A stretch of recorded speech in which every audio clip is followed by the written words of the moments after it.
Chief Iloegbunam, what does the Igbo man want from Nigeria? The Igbo man wants to be treated like a human being.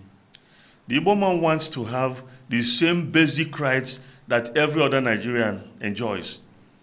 The Igbo man wants to be in freedom. The Igbo man doesn't want to hear that he cannot vote in Lagos.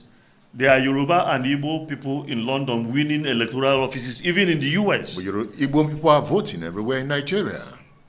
Didn't you see what happened during the last general elections?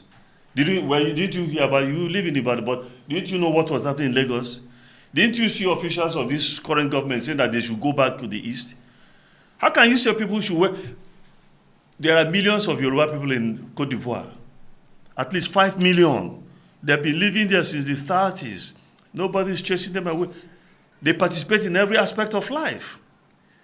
Why should you tell me that I can't live in Lagos? I can't use my money to buy a house in Lagos. But Igbo people are living in Lagos. Didn't you hear the clamor for them to leave? Igbo people are buying houses in Lagos. Didn't you hear that they bought up the whole of Lagos Island? Igbo as if they force people are thriving in Lagos till now. I don't think you are following me. I'm following you. You are saying that Igbo people are thriving. Yes. It didn't occur to you that they are thriving because of their resilience, in spite of all the adversities put in their way, in spite of all the opposition. It's not because they know their history, they have their resilience, they know what's in their DNA that they are surviving and thriving. Do you want an Igbo president? I want a competent president. That is one question. I do not want a numbskull to become president of Nigeria simply because he's Igbo. Do numbskulls govern a country? Yes. Have they governed Nigeria before? If Nigeria were otherwise governed, we won't be in this mess that we are today. Look at, we are in a mess now. Who is a numbskull? A numbskull is the person who don't get anything inside in brain power. You don't get brain power, that's a numbskull. And they've been president of Nigeria? Through time. Is Peter Obi one of them? He's never been president of this country. Is he a numbskull? No, how could he be? I was his chief of staff when he was governor of Anambra State. The man has grey matter in his head. Tell me more. I saw this man for the first time when Ojukwu came to Delta State to campaign for APGA. And I talked to him there, asked him a few questions, and I said, well, let's see how it goes. And I went to him.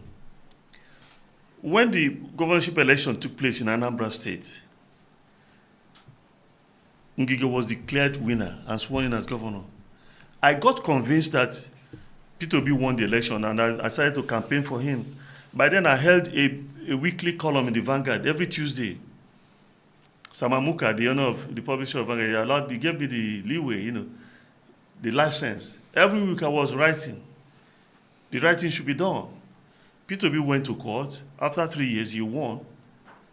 And he went into power. And he achieved a lot there.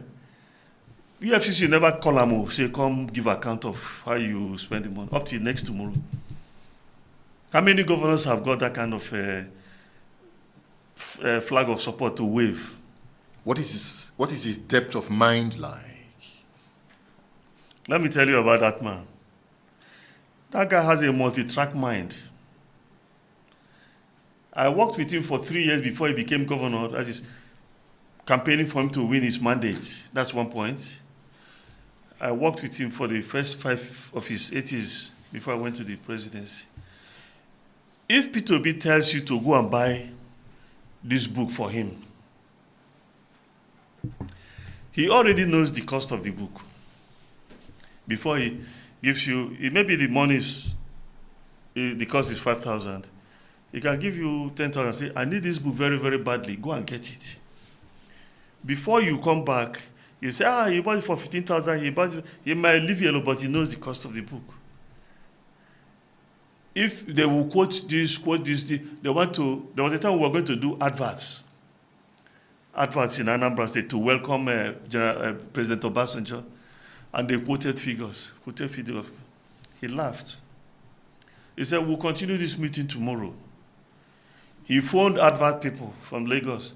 They flew in. I went to the airport in Enugu and brought them in. They brought receipts of adverts, billboards they posted last year, 2 years ago, 6 months ago, to say that there is not fabricated. And Peter Obi said, look at this. That's the kind of person.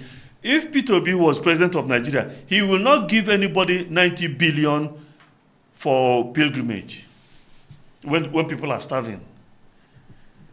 He will not do that. Not even in his wildest dream. So he's a different kettle of fish. The man Nigeria needs? The kind of person Nigeria needs.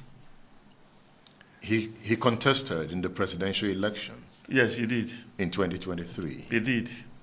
You were part of that? In what sense? You wrote a biography. I wrote his biography, yes. Because people were telling lies about him. I said, no be this man who I know well. Then I sat down and I wrote his story. So that people will see the truth. I wrote it.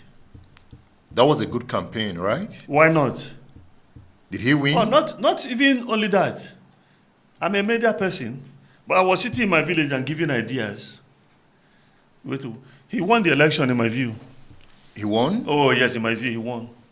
Fair and square. How? Didn't you see the anomalies of INEC? Didn't you see what their bivouac machines will work for governorship, it won't work for presidential? Didn't you see all the mutilated things? Is that how they contest elections?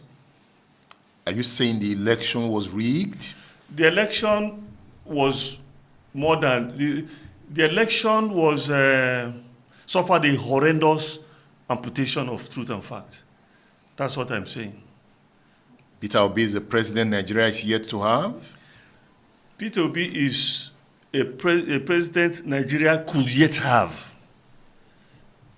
Yes. Not Tinubu? What do you mean by not that man? What do you mean by him? Tinubu is not the right man to govern at this time?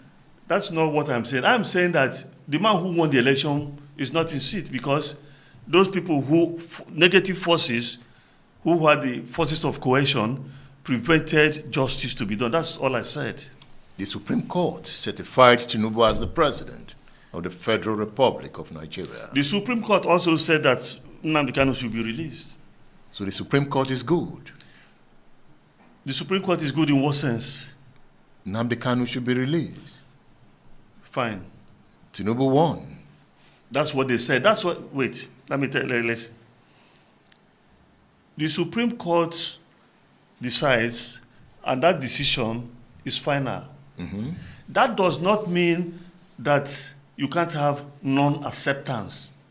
It's just that your non-acceptance of a Supreme Court verdict is for your own mind alone and shouldn't go beyond that. That is what it means. It doesn't mean that the Supreme Court is infallible. After all, the Supreme Court made what's this man's name? This fellow in Imo State. Hope Uzodinma governor.